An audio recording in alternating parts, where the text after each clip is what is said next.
안녕하세요. 연합인포맥스 선임기자 워싱턴이 선재규입니다. 오늘이 2022년 3월 18일 금요일입니다.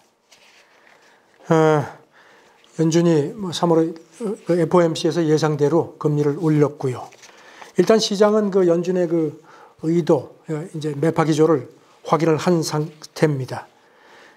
오늘 새벽까지 3거래일 연속 이제 뉴욕 증시가 뛰었죠. 그동안에 불투명하던 것이 조금 안개가 조금 좀 거친 거 아닌가 싶습니다. 오늘 새벽 그 월가 쪽 분위기는 그렇게 나쁘지는 않습니다. 그 디파이언스의 실비아 제브론스키 애널리스트 분석인데요. 투자자들이 현재 시장이 바닥에 근접한 걸로 보기 시작했다. 그래서 매수를 시작했고 다음 주 역시 상승 그 잠재력 있는 시장에 진입할 수 있는 그 좋은 타이밍이라고 자기는 본다고 했습니다. 그러면서 이런 저점 매수 기회가 코로나 정점 때하고 2008년 금융위기 때 정도나 있었다. 그러니까 이 기회를 놓치지 말라는 겁니다. 그리고 이제 더블라인 캐피탈 운영자죠. 제프리 건드락도 그렇게 봤습니다. 지금부터 5월 FOMC 회의 전까지 상승 랠리가 이어지지 않겠느냐. 그리고 이제 공포지수를 볼 때 단기적으로 매도세가 나올 만큼 나왔다고 자기는 판단한다고 했습니다. 그 전문가들 분석은 이렇습니다. 연준이 인플레를 잡기 위해서 긴축을 시작했고, 그래서 이제 이건 뭐 이미 예상을 했고, 그 다음에 따라서 지정학적 우크라이나 전쟁에 관련된 그 지정학적 긴장이 완화되면은 그 얼마나 증시가 빠르게 반등할 수 있을지를 그쪽을 이제 확인한 쪽으로 관심을 옮기기 시작한 것 같다고 그렇게 분석이 나왔습니다. 아시다시피 지금 뉴욕 증시는 조정장에 진입을 했죠. 그 지난 1월 초 고점 대비 10% 이상 그 최근 그 반등세 전까지 빠졌었죠. 이제 관심은 과연 약세장으로 들어갈 거냐. 이거는 이제 아시다시피 최근 고점 대비 20% 이상 빠지는 건데, 일단 그 조금 거기에 대해서는 그렇게 너무 걱정하지 말라는 분석들이 여러 개 있습니다. 그 중에 하나가 이제 뱅크 오브 아메리카의 스티븐 서트마이어 기술 분석 전략가 얘기인데, 지금 이제 미국 증시를 대세 강세장으로 이 사람은 판단을 했습니다.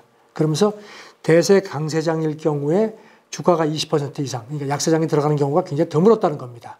가장 최근이 2020년이었고, 그리고 1957년 이후에 가장 최근까지 4차례밖에 없었다는 겁니다. 그래서 너무 많이 걱정하지 말라. 그리고 또 뱅크 오브 아메리카의 수브라마니언 주식 퀀트 전략가도 비슷하게 봤습니다. 시장 거품이 대부분 거치지 않았느냐. 그래서 주가가 다시 뛸 수 있는 그런 기반이 됐다는 겁니다. 다만 단기적으로 불투명하다. 그리고 또 특히 이것 때문에 투자자 심리가 매우 좀 변덕스럽다는 겁니다. 막 하루 단위로 막 그냥 왔다 갔다 한다는 겁니다. 그리고 또 지금 이런 표현을 썼습니다. 지금은 강세론자, 약세론자 모두가 확실하게 백기를 들지 않은 상태다. 그래서 아무래도 이런 증시 변동성이 당분간 이어질 수밖에 없다는 게 이 사람 진단입니다. 조금 좀 삐딱하게 보는 견해들도 있습니다. 짐 크레이머, 이 사람이 이제 15일자 대담에서 이런 얘기를 했습니다. CNBC 대담에서 미국 증시가 현재 자기가 볼 때는 비정상적으로 취약하다는 겁니다. 그래서 랠리 때 주저하지 말고 주식을 처분하는 게 좋겠다. 그런 얘기를 했습니다. 그리고 우크라이나 전쟁이 쉽게 진정되지 않을 것 같고 유가 강세도 조만간 풀리지 않을 거다. 그래서 상황이 더 불안정해지면 주가가 더 빠질 수 있다. 그래서 이렇게 주식이 반등할 때 처분해가지고 적극적으로 현금을 확보해 놨다가 나중에 진짜 하락장 때 대비하는 게 좋지 않겠느냐는 게 이 사람 공고입니다. 시티펠도 비슷하게 봤습니다. 계절적 영향으로 잠시 오르다가 연말까지 자기네가 판단은 장기적인 매도세가 이어질 거다. 다만 다음 달 말까지는 안도 랠리가 있겠는데 여기 너무 현혹되지 말라는 그런 충고를 했습니다. 왜냐하면 근본적인 원인은 스태그플레이션 때문이라는 겁니다. 지금 인플레가 지속적으로 이어지기 때문에, 그리고 더군다나 러시아 제재 때문에 소비자고 기업 부담도 늘어났다. 그리고 또 다른 위험 요소는 러시아 제재가 평화협상으로 타결이 돼도 결국 어떤 후폭풍으로 서방 GDP에 영향을 줄 수밖에 없다는 겁니다. 그래서 지금 이렇게 탄력이 회복되는 듯 하지만 길게 보아서 좀 더 신중하게 좋겠다고 이렇게 시티펠은 분석을 했습니다. 하지만 아까 말씀드린 대로요, 좀 너무 쫄지 마라 이런 얘기들이 더 많습니다. JP 모건 15일자 고객 노트인데요. 최근에 미국 증시 조정이 과도했다.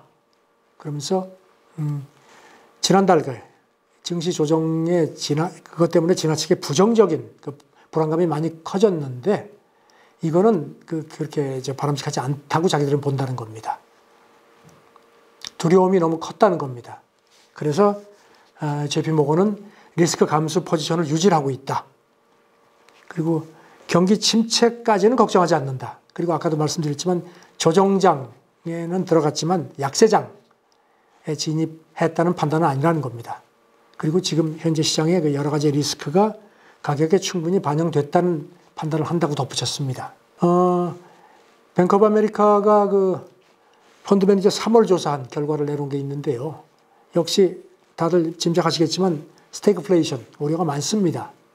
펀드 매니저 341명 가운데 62%가 스태그플레이션이 올 거다 이렇게 봤습니다. 이게 2월 조사 때는 30%였으니까 2배 이상 늘어났습니다. 그리고 역시 가장 많은 사람이 우크라이나 전쟁을 꼬리 위험으로 받고 그 다음에 경기 침체 우려, 그 다음에 인플레는 조금 더 뒤로 밀려서 18% 정도가 인플레를 걱정을 했습니다. 스태그플레이션 걱정들이 많다고 했는데요. 서머스 전 재무장관 이 사람도 스태그플레이션 걱정을 하면서 연준이 지금 올해 말 한 1.9% 정도 그렇게 이제 금리를 예상을 하고 있는데 단기 금리를 5%까지 올리지 않으면은 스태그플레이션이 올 거라고 아주 강하게 경고를 했습니다. 골드만삭스는 아예 스태그플레이션이 왔다. 그래서 이게 주식 저가 매수를 어렵게 한다는 그런 판단도 16일자 분석에서 내놓았습니다. 지금 미국 수익률 곡선 역전에 대한 걱정들도 많으신 걸로 압니다. 지금 니혼게이자이 신문은 분석가를 이용해서 이미 곡선 역전 카운트다운이 시작됐다는 분석도 했습니다. 도시마 이소, 도시마 어소시에이츠 대표가 이게 지난 14일자에 기고를 했는데요. 미국 국채 10년물하고 7년물 금리가 이미 역전이 됐다는 점을 상기시켰습니다. 그래서 자기가 볼 때는 불황 전조가 이미 카운트다운에 들어간 것 같다 이 얘기를 했습니다. 아시다시피 지금 미국 10년물하고 7년물이 점점 좁혀지고 있죠. 오늘 새벽에는 거의 아주 그냥 바짝 붙었습니다. 그리고 또 기억하시겠지만 파월 의장이 5월 대자표 축소 얘기를 가능성을 얘기를 했는데 이렇게 장기물이 자꾸 장기물하고 이제 단기물 이렇게 좁혀지는 부분에 대해서 연준이 지금 장기물 보유 물량이 많죠. 그래서 이거를 정리를 해서 이거 이제 장기 금리를 이제 높여서 이 수익률 차이를 벌려야 되는 그런 거를 시장이 연준이 그렇게 가겠구나 하는 걸 좀 인식을 하는 상황이 아닐까 그렇게 판단을 합니다. 이제 어떤 월가에서 섹터 종목 분석을 어떻게 하는지 이번 주 여러 가지가 있는데 몇 가지만 좀 추려드리겠습니다. 모건 스탠리 14일자 분석인데요. 에너지 종목 투자 의견을 좀 낮췄습니다. 쉐브론하고 옥시덴탈 비중 확대해서 동일 비중으로 조금 낮췄습니다. 목표 주가도 좀 낮춰서 제시를 했고요. 이유는 이렇게 지적을 했습니다. 이 두 종목이 다른 에너지 종목에 비해서 종목들의 수익률을 상회를 했다. 그러니까 결과적으로 밸류 매력이 떨어졌다는 겁니다. 지금 아시다시피 쉐브론하고 옥시덴탈은 지난 한 달 사이에 쉐브론 같은 경우는 25%, 옥시덴탈은 40% 뛰었죠. 그리고 워런 버핏이 또 옥시덴탈 엄청나게 많이 사들였죠. 반면에 또 칼 아이컨은 또 처분을 해가지고 한 10억 달러 정도 차익을 남긴 걸로 그렇게 보도가 됐습니다.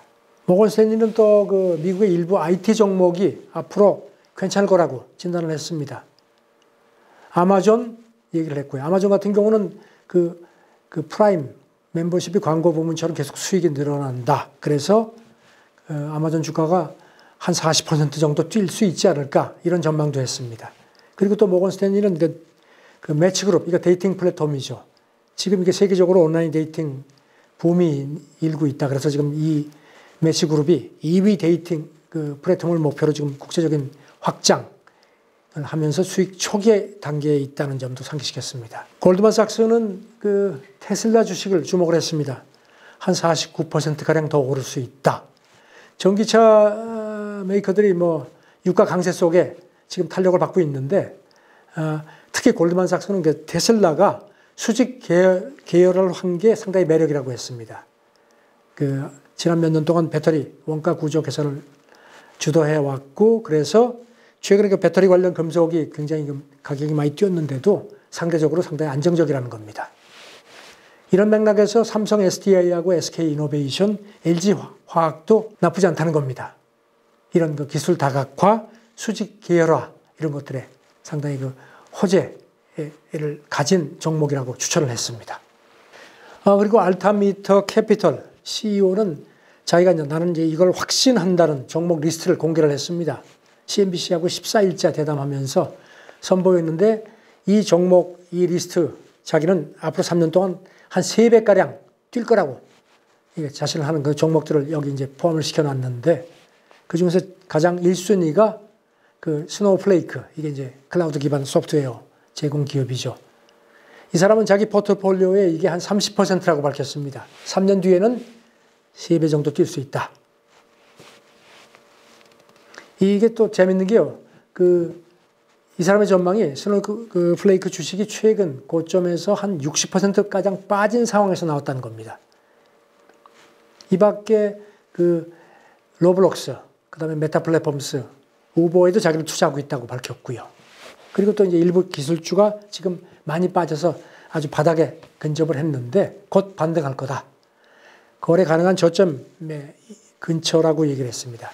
그래서 한 2년 내지 3년 정도 장기적으로 보고 투자하는 사람 같은 경우는 지금 주술 게 많다는 거다. 의심의 여지가 없다.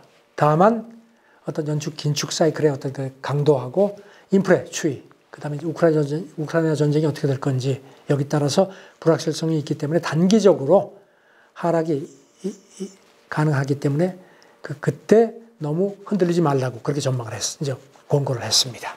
지금 또 주목하시는 부분들이 이제 러시아가 과연 디폴트 할 거냐는 부분인데, 그동안에 뭐 미국이 엄청 엄포를 놨었는데 오늘 새벽에 들어온 소식은 조금 좀 뉘앙스가 다릅니다. 그 러시아 달러채 그 쿠폰 이자를 갚은 걸로 그렇게 나왔습니다. 1억 한 1,700만 달러 이자 지급을 한 걸로 나왔습니다. 하루 정도 늦게 받았다. 물론 뭐 30일 이후에 기간이 있으니까 이제 받았는데, 미국 재무부도 러시아 채권 이자 달러화 지불을 허용하겠다는 입장을 내놨습니다. 뭐 그렇게 엄포를 놓더니 역시 돈 계산에서는 조금 얘기가 다릅니다.